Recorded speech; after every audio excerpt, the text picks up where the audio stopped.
Dua perempuan muda dilaporkan hilang di jalur pendakian Panama, dan kejadian ini menjadi salah satu kasus orang hilang paling membingungkan selama lebih dari 1 dekade terakhir.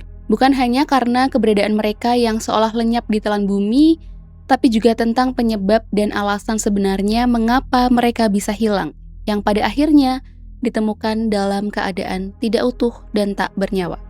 Kali ini kita akan membahas salah satu misteri hilangnya pendaki yang paling membingungkan di dunia, yang oleh media internasional juga kerap dijuluki sebagai Lost Girls of Panama. Bersama saya Margareta, mari kita mulai ke pembahasannya.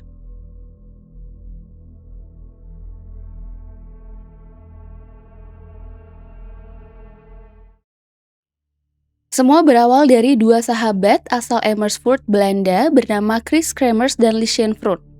Chris, yang saat itu berusia 21 tahun, baru saja menyelesaikan studi pendidikan sosial budaya dengan spesialisasi seni di Universitas Utrecht. Sementara itu, Liesjen yang berusia 22 tahun telah lulus dengan gelar psikologi terapan dan dia juga dikenal sebagai seorang pemain bola voli.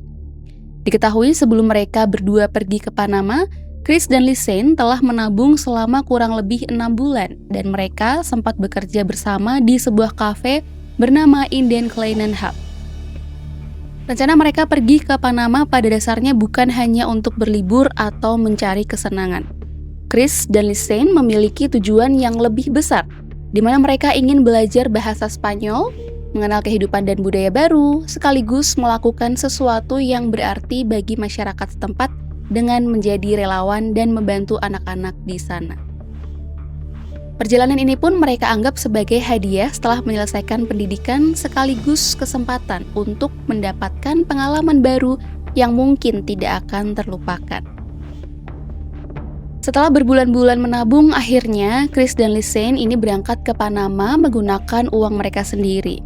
Mereka terbang dari Bandara Amsterdam menuju ke Costa Rica dan tercatat tiba pada 15 Maret 2014. Nah, dari Costa Rica, mereka kemudian menuju Bocas del Toro, Panama. Di sana mereka berkeliling dan menikmati suasana pantai selama 2 minggu. Lalu pada 29 Maret, mereka berpindah ke Phuket, yaitu sebuah kota di bagian barat negara tersebut dan tinggal bersama sebuah keluarga angkat setempat sambil menjadi sukarelawan selama sekitar 1 bulan. Kemudian pada 1 April 2014, hanya beberapa hari setelah tiba di Phuket, Chris dan Liesjen meminta izin kepada keluarga tempat mereka tinggal untuk pergi mendaki. Nah, tujuan mereka ini adalah El Pianista, yakni sebuah jalur pendakian yang berada di kawasan hutan hujan dan pegunungan. Sebagai konteks, jalur El Pianista sendiri berada di kawasan kaki gunung berapi yang memiliki medan yang cukup terjal dan memiliki waktu tempuh pulang pergi sekitar 5-6 jam perjalanan. Karena itu, keduanya hanya membawa perbekalan seadanya, seperti paspor, botol air, kamera digital, uang tunai, serta telepon genggam saja. Selain itu, menurut beberapa sumber juga dikatakan jika mereka ini berangkat mendaki dengan ditemani oleh anjing peliharaan bernama Blue, milik keluarga tempat mereka menginap. Mereka berdua berangkat pada pagi hari dan dari rumah keluarga lokal tempat mereka menginap, keduanya menggunakan taksi menuju titik awal jalur pendakian. Tapi pada tanggal 1 April 2014, sang anjing yang pada awalnya menemani mereka berdua mendaki didapati pulang sendirian dalam keadaan selamat tanpa Chris dan juga Liesjen. Sadar jika ada sesuatu yang tidak beres, keluarga tempat mereka menginap kemudian melakukan pencarian awal, tapi hasilnya nihil. Dan pencarian mereka harus dihentikan karena hari sudah terlalu gelap, kemudian dilanjutkan kembali keesokan harinya. Lalu pada tanggal 2 April, mereka belum juga kembali dan melewatkan janji temu dengan pemandu wisata lokal yang seharusnya membawa mereka dalam tur jalan kaki di Phuket. Dari sinilah kekhawatiran mulai meningkat. Karena Chris dan Liesjen tidak kunjung kembali maupun memberikan kabar, keluarga tempat mereka menginap akhirnya memutuskan untuk melaporkan hilangnya mereka kepada pihak berwenang karena khawatir sesuatu yang buruk telah terjadi.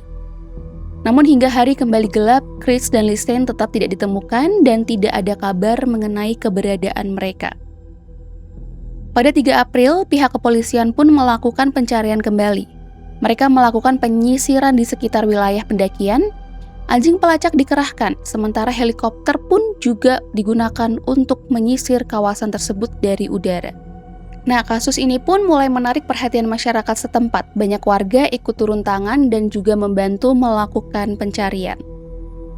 Namun, setelah berhari-hari menyisir kawasan tersebut, hasil yang didapatkan masih nihil.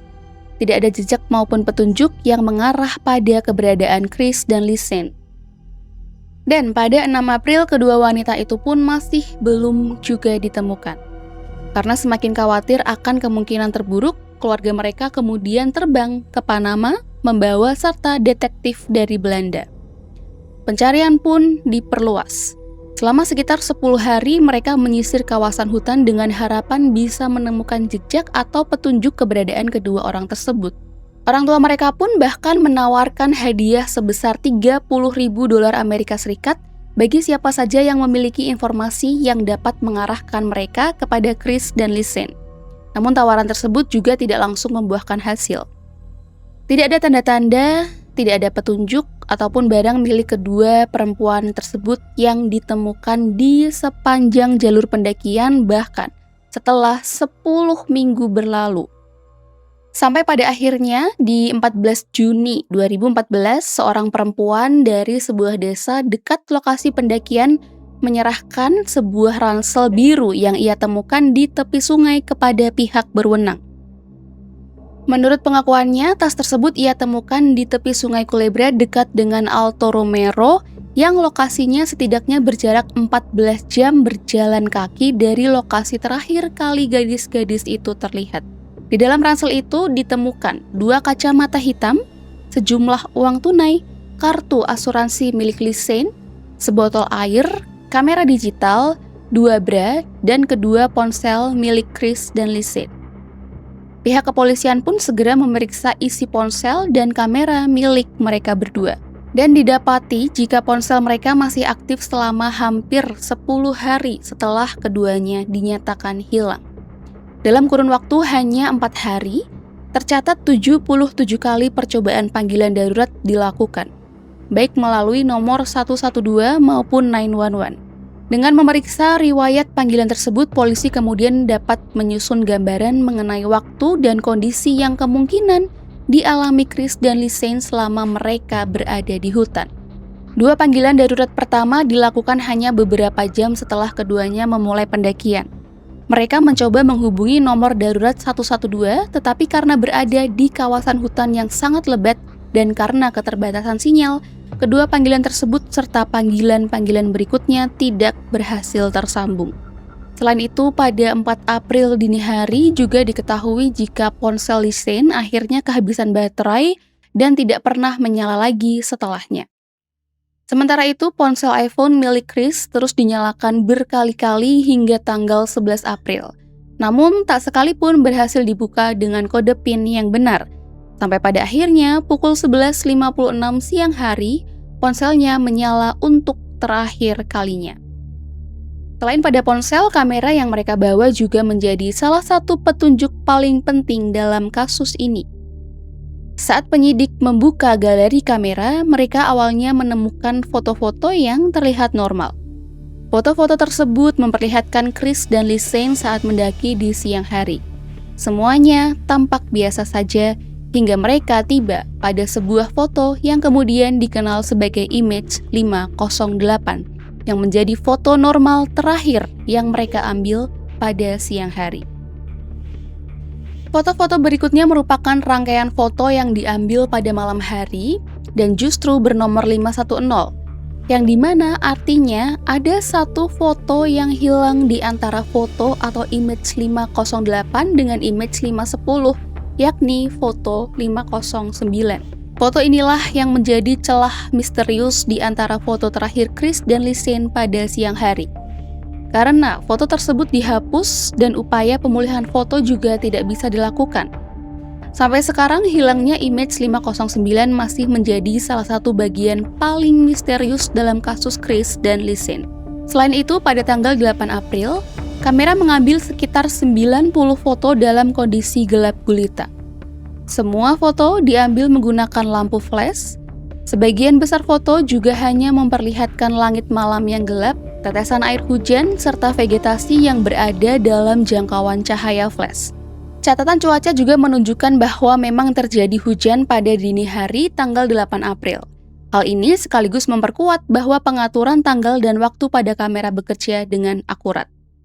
Yang menarik, gambar-gambar tersebut tidak menunjukkan hasil yang benar-benar buram. Hal tersebut menimbulkan dugaan bahwa kamera memang sengaja digunakan dan foto-foto tersebut tidak semata-mata diambil secara acak. Ada yang berpendapat jika mereka menggunakan lampu flash untuk menarik perhatian para tim penyelamat. Ada juga pendapat yang mengatakan jika mungkin mereka berdua sengaja mengambil foto untuk mendokumentasikan lokasi tertentu atau mengusir hewan liar yang mendekat. Tapi terlepas dari itu, ada satu foto yang paling mencuri perhatian. Foto tersebut merupakan gambar jarak dekat dari rambut pirang yang kusut dan diyakini oleh sebagian orang sebagai rambut Chris. Ada yang berpendapat bahwa foto itu mungkin diambil untuk mendokumentasikan sebuah luka. Namun ada juga spekulasi bahwa foto tersebut diambil setelah Chris meninggal. Namun ada satu hal yang memang terasa aneh. Rambut yang terlihat dalam foto tersebut tampak sedikit berantakan, tapi juga terlihat bersih dan sangat kering. Padahal jika Chris dan Lisanne sudah berhari-hari bertahan hidup di tengah hutan yang basah dan diguyur hujan, kondisi tersebut terasa tidak memungkinkan. Rentetan foto-foto tersebut memang menyisakan banyak sekali pertanyaan, tetapi tidak ada satupun foto yang secara jelas menunjukkan apa yang sebenarnya terjadi pada mereka. Tidak ada sosok misterius yang terlihat di dalam foto tersebut, dan tidak ada foto binatang atau hewan liar yang tertangkap juga oleh kamera. Karena itu, pihak berwenang hanya bisa mencoba menebak alasan di balik pengambilan puluhan foto tersebut. Selain itu, kondisi tas yang ditemukan juga memiliki keanehan, di mana barang-barang dalam tas masih tertata rapih dan kering, alias tidak ada tanda-tanda hanyut terbawa aliran sungai. Belum lagi di wilayah tersebut dalam beberapa minggu terakhir juga diguyur hujan yang deras. Situasi ini pun lantas menjadi pemicu pihak berwenang untuk melakukan penyisiran lebih luas di sekitar lokasi ditemukannya ransel. Lalu sekitar 2 bulan kemudian, tidak jauh dari lokasi ditemukannya ransel, warga menemukan 33 fragmen tulang serta sebuah sepatu wanita yang masih berisi tulang kaki di dalamnya. Dan kaki tersebut kemudian dipastikan sebagai milik Lisanne. Selain itu, celana jeans pendek milik Chris pun juga ditemukan tergeletak rapi di atas sebuah batu dengan resleting yang masih tertutup, meski terdapat bekas robekan di beberapa bagian kainnya. Dan meskipun begitu, penemuan itu tidak langsung memberikan jawaban mengenai apa yang sebenarnya terjadi. Menurut para penyelidik, sisa-sisa tubuh yang ditemukan hanya memberikan sedikit petunjuk. Dan satu-satunya informasi yang cukup pasti adalah bahwa tulang kaki Lisanne mengalami patah ketika ia masih hidup. Namun juga masih belum diketahui apa penyebabnya secara pasti. Setelah itu, keadaan justru semakin membingungkan. Sisa-sisa tubuh yang ditemukan berada dalam kondisi pembusukan yang berbeda-beda. Salah satu fragmen tulang milik Chris bahkan tampak memutih seolah telah mengalami pembersihan sebelumnya, di mana kondisinya sangat berbeda dari Lisanne yang pada beberapa tulangnya masih ditemukan sisa jaringan kulit. Selain itu, seorang ahli forensik Panama yang menangani kasus ini juga mengungkapkan bahwa di bawah pemeriksaan pada akhirnya tidak ditemukan satupun goresan pada tulang-tulang tersebut, baik bekas gigitan ataupun cakaran hewan liar. Dengan bukti-bukti yang terkesan saling bertentangan, teori-teori besar pun mulai bermunculan. Pada Maret 2015, tim forensik gabungan yang dipimpin ahli patologi forensik asal Belanda Frank van der Gut menyimpulkan bahwa Chris dan Lisanne kemungkinan besar tersesat di hutan, lalu terjatuh dari salah satu tebing curam setinggi 30 hingga 40 meter di kawasan itu. Menurutnya, dengan mempertimbangkan kondisi geografis dan sosial di lokasi kejadian, kemungkinan adanya tindak kejahatan seperti perampokan, pemerkosaan, kekerasan, ataupun penculikan sangatlah kecil.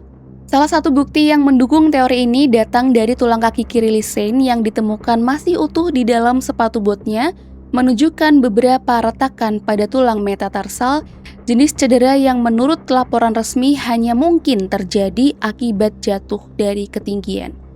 Namun di sisi lain, tak sedikit pihak yang meragukan kesimpulan ini. Sejumlah jurnalis investigasi yang menelusuri kasus ini menemukan bahwa pencarian awal berjalan sangat lambat tanpa prosedur pengamanan barang bukti yang semestinya. Karena lebih dari 30 sidik jari tak dikenal bahkan ditemukan dalam ransel. Namun pihak berwenang pun tak pernah mengambil sampel pembanding dari warga lokal yang ikut membantu pencarian, sehingga sidik jari itu mustahil untuk diidentifikasi. Bahkan Kejaksaan Panama sendiri sempat menyatakan bahwa keduanya tewas terseret arus sungai sebelum jasadnya dicabik-cabik oleh hewan pemakan bangkai. Pernyataan resmi yang justru bertentangan dengan temuan forensik soal tulang yang sama sekali tak memiliki bekas gigitan. Karena berbagai kejanggalan itulah publik mulai berspekulasi liar, mulai dari dugaan keterlibatan kelompok kriminal hingga rumor-rumor yang jauh lebih gelap. Namun ketika kasus ini resmi ditutup pada Maret 2015, tak ada satupun tersangka yang ditetapkan, dan penyebab pasti kematian keduanya tak pernah benar-benar dapat dibuktikan. Bahkan lebih dari 1 dekade telah berlalu sejak keduanya melangkahkan kaki di jalur El Pianista, tetapi hingga hari ini belum ada penjelasan yang benar-benar mampu menjawab seluruh pertanyaan tentang apa yang sebenarnya terjadi pada mereka. Berbagai teori telah muncul, namun tidak ada satupun yang mampu menjelaskan semua bukti secara meyakinkan. Pada akhirnya, hilangnya Chris Kremers dan Lisanne Froon hingga kematian mereka tetap menjadi salah satu misteri modern paling membingungkan di Panama.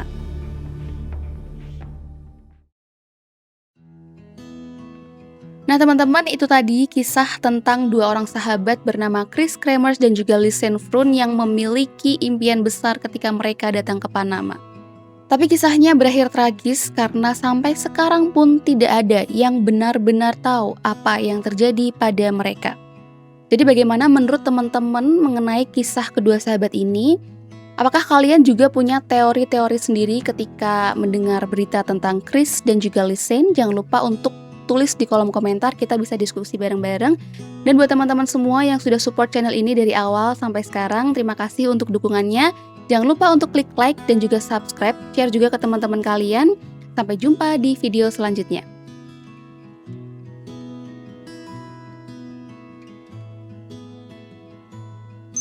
Nah teman-teman, itu tadi kisah tentang Chris Kremers dan juga Lisanne Froon yang Mereka datang ke Panama dengan impian